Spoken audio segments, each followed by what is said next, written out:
while you're brushing against the mic. Hello, YouTube. Rich is enjoying. Can't do it. I'm out. You can't eat on camera? I can't eat on camera. It's not a mukbang style. People pay big money for that. That's true. People are weird. Hello, everybody. And it's just me. People in Bolivia do not want to see me eat a granola. That's exactly what people in Bolivia want, is to see you eat a granola bar. He's literally, he won't eat on camera.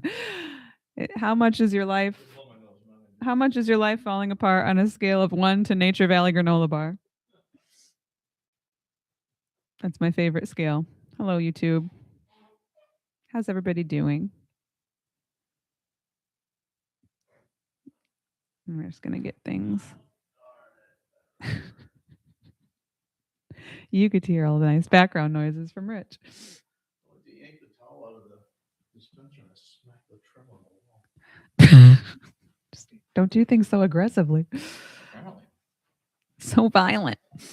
Man, Shelly can be aggressive sometimes, and so she was heading to work, slammed the door.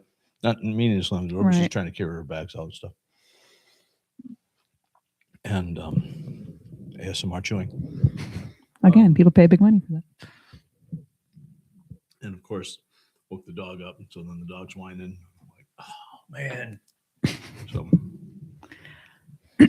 trying to do things less aggressively so I don't injure myself, pulling a paper towel from the bathroom dispenser to wipe up the coffee that I spilled. If you give a mouse a cookie. Thankfully not on the Bible or on the computer. Computer. It's been a day and it's only 8:39. It's been a while. I'll wait to start the actual podcast until you're done chewing. You're welcome. As bad as it is on the visual, it's even worse on the audio. That's like Rachel every Sunday morning. She's eating something, like right into the microphone. It's a fun game. Guess what Rachel's eating?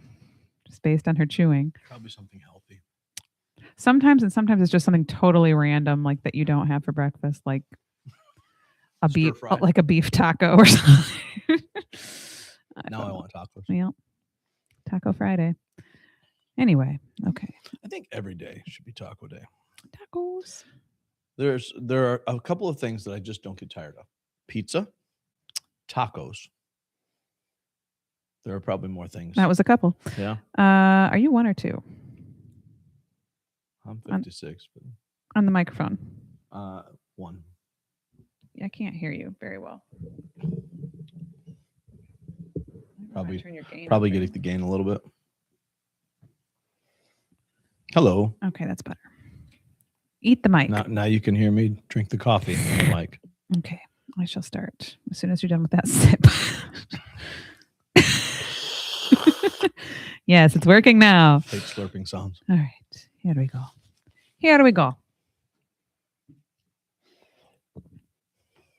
And we're back. Hello. YouTube's been with us for a minute, 3 minutes to be exact. Just listening. They were. Then they left. They said, "What is this? Why are we here? Why is that guy eating? What is my life about? Look at your life. Look at your choices. Eating on camera. What is going on? This has become a different kind of channel now. Eating on camera. Something to eat about. We're sorry, Bolivia. Sorry, Bolivia. Oh, where is Bolivia? Now I have to look. It's in Europe, right? No. Where's Bolivia? I'm sorry, Bolivia. We're sorry, France. Is it in France? No. No, it's not. Oh, South America. Yee, sorry, Bolivia. And our listenership in Bolivia just dropped. Oh, it's next to Paraguay. Yep.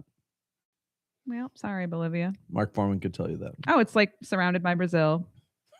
Surrounded by Brazil.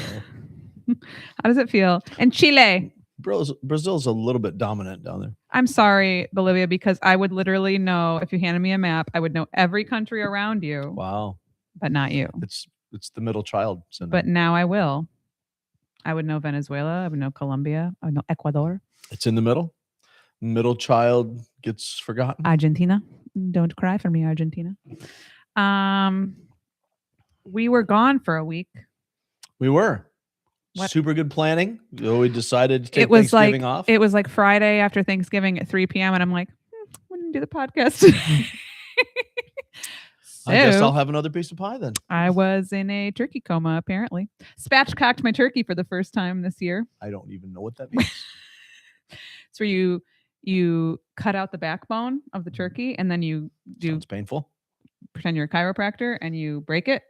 You break the breastbone. Wow. And so it lays flat when you bake it and it Okay. cooks more evenly so the breasts don't dry out. Interesting. It was very successful. I was very happy with it. I don't think we have a problem with the breast drying out because we cook it upside down. Oh, see, there's another thing. You can do little tricks here. I say we. I do nothing. I eat it and I occasionally lift it because, a 30+ pound turkey can be Right. difficult. We to just had a manipulate in 15 there, so- pounder, but That's a chicken. well, Well, literally, we had 15-pound chickens, and so it was. We may have had Consider- some big ones. consider spatchcocking your next chicken. Yeah, I will tell Shelly to talk to you about that. She likes chiropractor stuff. She needs to go to the chiropractor. It was fun. I told her I will not go. My clavicle is displaced, so I'm having some pain from that. Sounds like a country song. Does it? I want to know what A artist very did that one. specific Yeah. niche of country. My Which- clavicle is misplaced. Which artist is doing that? Uh, But some somebody AI getting artist older probably. is what it is. Some older country artist who's like, yeah, I used to sing about trucks and stuff. Now I'm Trucks singing and about beer. the chiropractor. Now my clavicle. But anyway, so that I don't even know where we were going. Oh, and I told her I will not go until she goes because she's Oh. needed it for a while. And our chiropractor moved from Niles to Edwardsburg. I'm like, really? So now we got fewer days to go. So Bummer. I don't like change, but we'll have to probably figure something out because Edwardsburg's kind of a hike from. I have Three Oaks. my 75-pound son walking my back, and that's There you go. it works well for me. I don't have my 240-pound yeah, son that would walking my probably back, be considered attempted murder at that point. But or my 230-pound son. Yeah. I have large sons. we got big children. Ricky is not as large. No, He's become the smallest of the family. which is Still fine. taller than me, but It won't take it's, long for my child to become taller than me either. So. well, my He's daughters are not no. large people. I measured him in July, and then literally yesterday I said, George, let me measure you just for grins. And he's grown 3 inches since July. I'm like, that's terrifying. So When you measure them, do you mark it on a doorpost? yes, and someplace? honestly, that is the one thing because we're going to be moving within like a year. That's the Oh. one thing Take the trim that board I'm with sad you. about. I've honestly thought about it because People I've do been it. doing it since he was little. People do it. Just So take it out, replace the trim board, because it's on the inside of his closet. Yeah. So we'll see. Anyway, yeah, a piece of face board's not that hard to replace. I so. might have to do that. Anywho, so yeah, we missed last week, but we're here now, and we are officially in our Advent season. We are. Hooray! It's a It's the little most bit wonderful time of the year. It's a little bit sad that we didn't get to finish out that portion of Deuteronomy, but we will be back We'll to be Deuteronomy. back. Oh, we'll be back. I was actually texting with Ricky yesterday, and he was talking about, well, maybe I'm just reading too much of the Old Testament lately. I'm like, yeah, you can't really do that. That you can read too little, and you can read too little of the New Testament, but you can't be doing too much of God's word. And I said, I spent most of 2025 preaching through Deuteronomy, and we're in chapter 7 now. So Most of 2026, it sounds so like we're, too. We're gonna be I'm gonna be here a minute. But for now, we are in our We're- Advent series of waiting, Yes, and this week we were waiting for hope, and aren't we? As we're kind of working through it, it's a little bit different when we do Advent most of the time because it's by its nature a little more topical. We still want to have an expository approach where we're letting the text, the fullness of the text, tell us what it is that we're talking about. But as we're considering this period as a I think I can still say conservative evangelical church, even though people have destroyed both of those terms most of the time.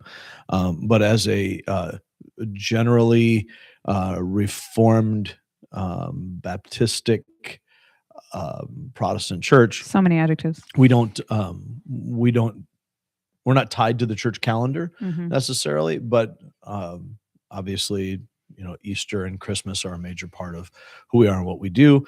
And so, while we don't practice Lent, we practice the Christmas version of Lent to a certain extent. Just in our focus on preaching, we don't. It's not like it's a fast season for us. Churches who recognize or not recognize, but celebrate the church calendar and base their worship around that. And there's a lot of great benefits to that, particularly if you approach the calendar and the lectionary in a manner that is expository, and you can do that. Many don't, but you can. So anyway, the season of Advent is to Christmas what Lent is to Easter. It's that time of preparation, anticipation of what will be celebrated. It's the fast to the feast that it leads up to it. And so during the period of Advent, historically in church traditions, this is the time when you're focusing on preparing your heart. You're looking at the anticipation, the prophecies, looking forward to it. It's a time of repentance, reflection, and so on. And so, when you get to Christmas, that's the celebration of Christ Himself. This is looking forward to what His coming will do for us, and as New Testament believers, we're not only looking at the prophecies through Israel of the coming Messiah, but recognizing that the Messiah has now come, and we're looking for His second advent, for His return. So all of that is kind of wrapped up in it together. And as we looked in this first week at Waiting for Hope, the core reality that we considered was that the coming of the promised one is the only hope of rescue for a sin-cursed world. And so that's kind of where we started out. It's kind of neat, at least I think so, that we do the church Advent devotional booklet, as you know, because you write for it every year. And that's a compilation of daily devotions from Advent scriptures that we put together. And so based on the theme and where we're going, it parallels our sermons. It's not always a direct crossover, but we take those passages that we'll be using or that theme for the week, and then we'll kind of curate this devotional booklet that is written by members of Real Life. And as we put that together, it's kind of cool to see how each of these individual thoughts, based, yes, on specific scriptures, so it's not like you're just randomly pulling things out of a hat, but on these things, it does parallel what we're talking about on Sunday, and to be able to take the thoughts that individuals have, and I think it gets better every year as they're wrestling with the scriptures and trying to see what is it that God's saying to me through this that I can share with others. Right. And the reason I think it gets better every year is because we're getting better as a body, as a collective, at starting out with what does it say before we look at what does it say to me. We're starting to get more consistent with, okay, what does this particular verse or chapter say in its context? Right. What is the author saying to the original recipients? And then pulling the principles out and saying, okay, so what do these principles look like in my setting, in my life today? And I think that's been tremendously helpful. Absolutely. And it's always interesting to me to like we talk about in this podcast, connecting the reality of God to the realities of life. And there's one reality for all of us, right? But we all have our different experiences and our different personalities and whatever. And so to see all that come through within the devotions is always really, really something to me, because everybody has, even if you've read a verse a million times, like I think today, Darcy's devotional had John 3:16 in it, and it's not, obviously everybody knows that verse, but to get to relate it back to the verse that she was originally talking about and seeing her perspective and surrounding it with this, her thoughts on this passage. It's always, I think, especially with verses that we really know, it's good to get different perspectives and Yeah. different how they're impacting individuals. So Yeah, it I really really is enjoy a so if I you're think not looking on pretty cool Facebook thing. every day I mean, if you go to our church, you should pick up an Advent devotional book. But if you're on Facebook every day, the Advent devotionals are there. I So like the touch you added in the newsletter of having the link for it. I thought Oh. that was pretty cool. So anybody reading the newsletter Can just follow. can jump in there. Yep. That's so we've got that. You sent the devotion out to the people that receive the newsletter by email.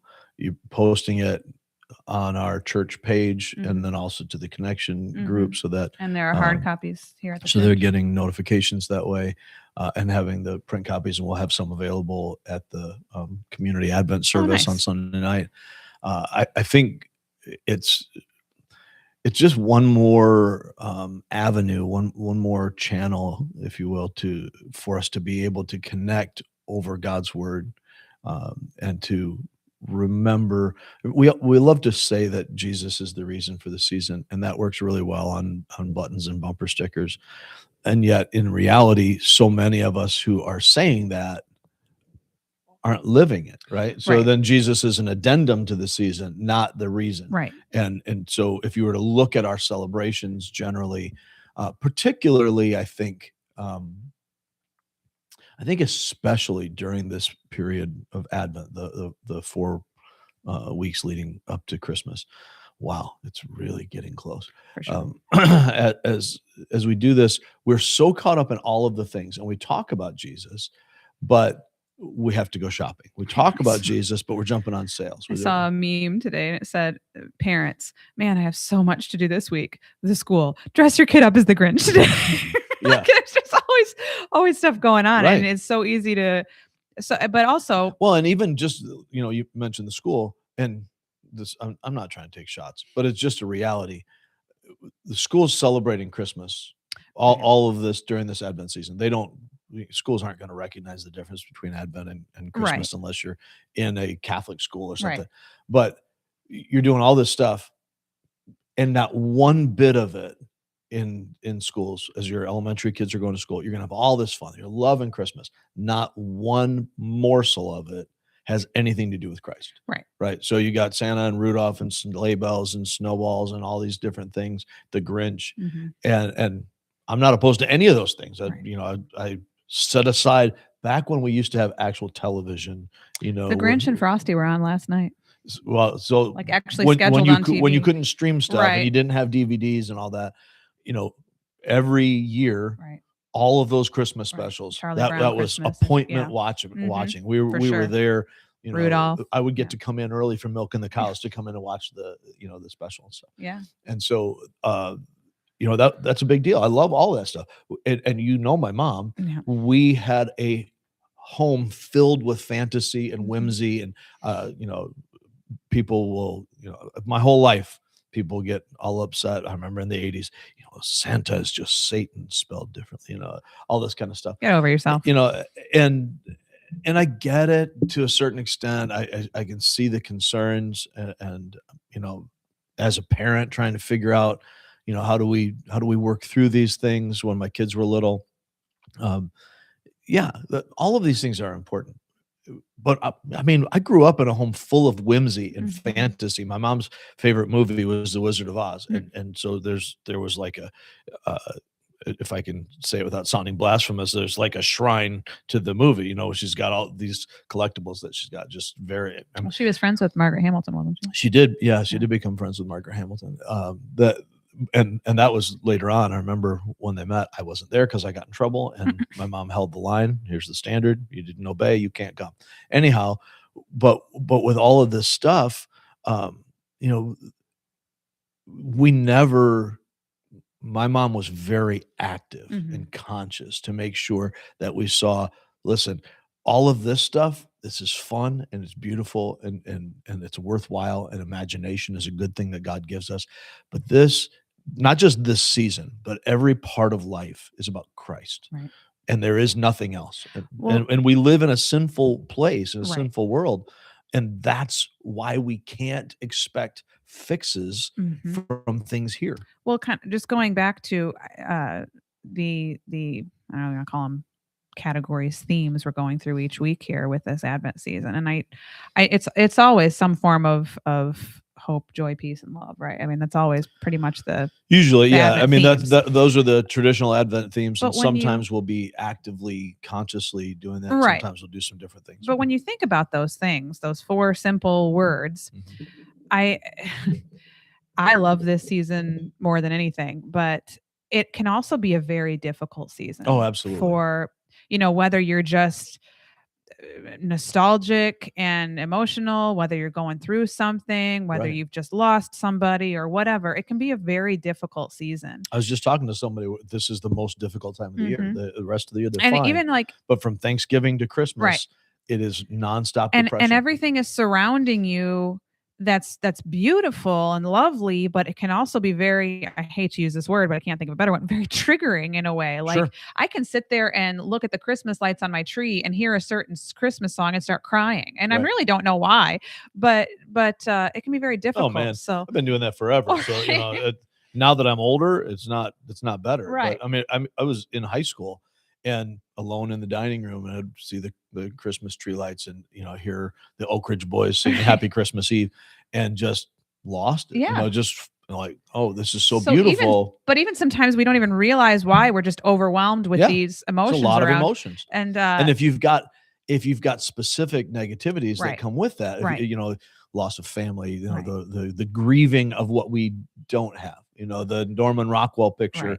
becomes instead of this inspiring it's thing, almost resent. yeah, there's a resented. damning thing Right. to it that a lot of us have. Like, why can't I have that? Why Right. don't, what happened to my life? So looking at these themes of hope and peace and joy and love, those can be difficult this time of year if we're Yeah. leaning, as most things, if we're leaning on our own understanding, or if we're thinking, I can do these things myself, or I can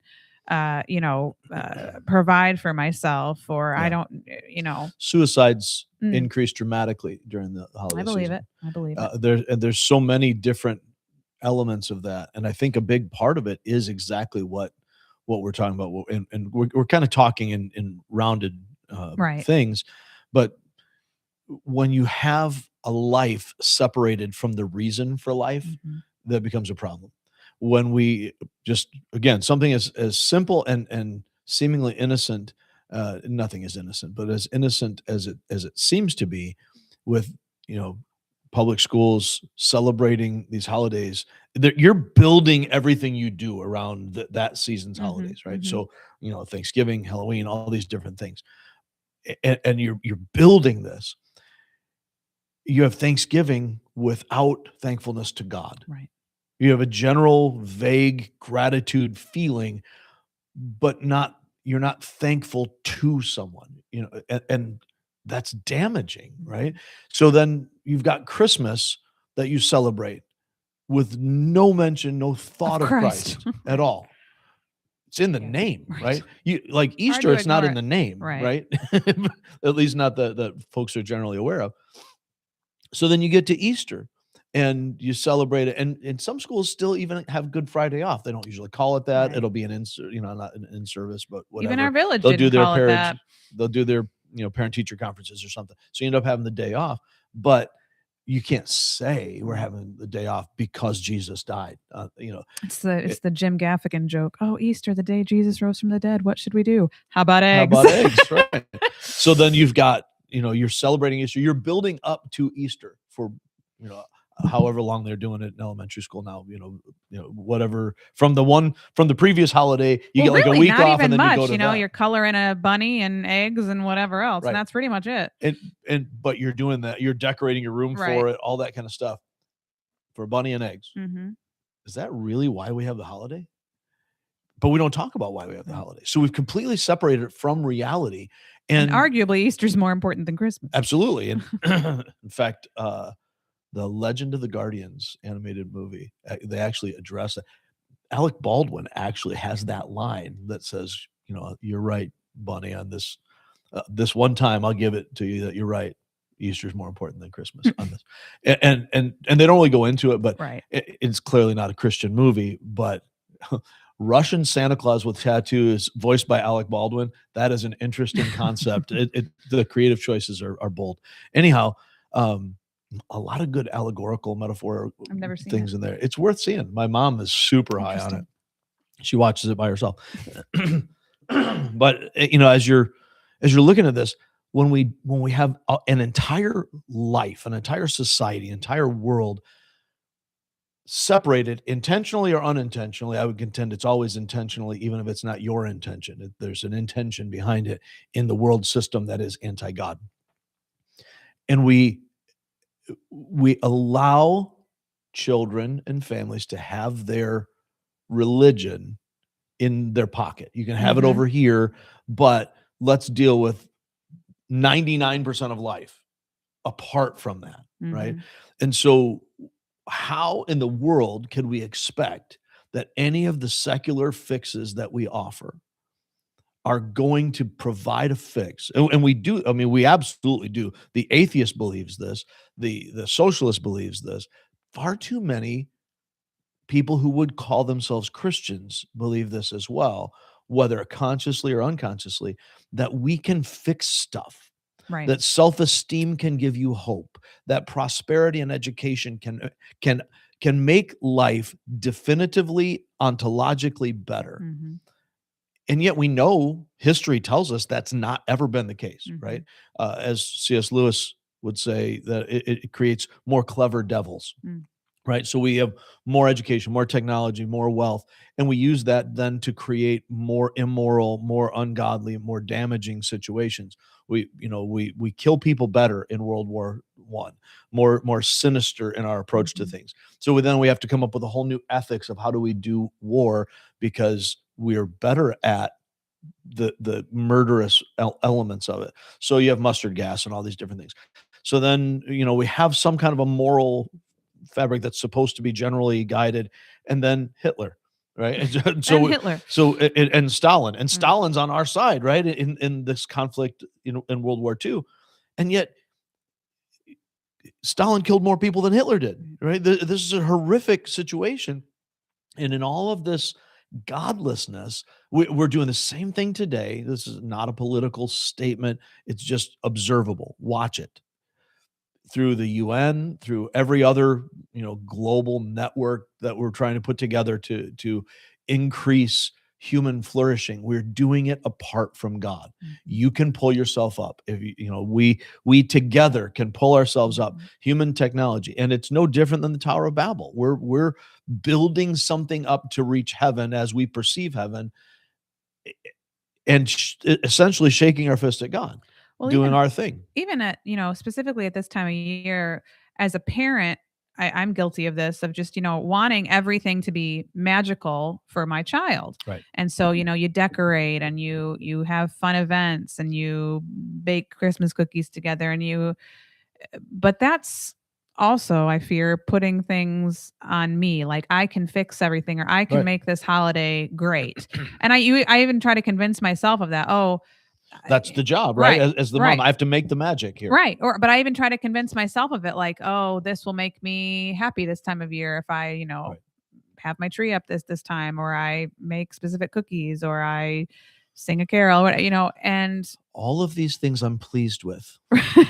But I'm guilty of letting those things take over at times. Right. And because if the problem that we have in this world is the effects of sin, right, how can sinful people in a sinful world with corrupted minds, because all our minds and every element of us is corrupted by sin's presence. If that's the case, how can I possibly think that anything that I do here is going to undo or going to correct the problem of a sin-cursed world? Which, I mentioned it before, and I used to say I should never say this. I'm a little more free with it. And like I mentioned, suicides increased this time of year. We've had locally here, we've had a number of suicides in the last month that are, and with my son as a cop now, he's having to encounter a lot of these things. I'm honestly surprised it doesn't happen more. Mm. But when you look at so many, okay, so this is going to kind of go off in a direction that hopefully everybody follows. And it's not just me. As we wrap up. So been spending a lot of time in the jail here recently. Mm. Been talking to my son about arrests that get made. So many of the arrests that get made have to do with drugs, meth, different things. Most of which is trying to escape the problems of a sin-cursed world. Violence in response to the problems of a sin-cursed world. I'm dealing with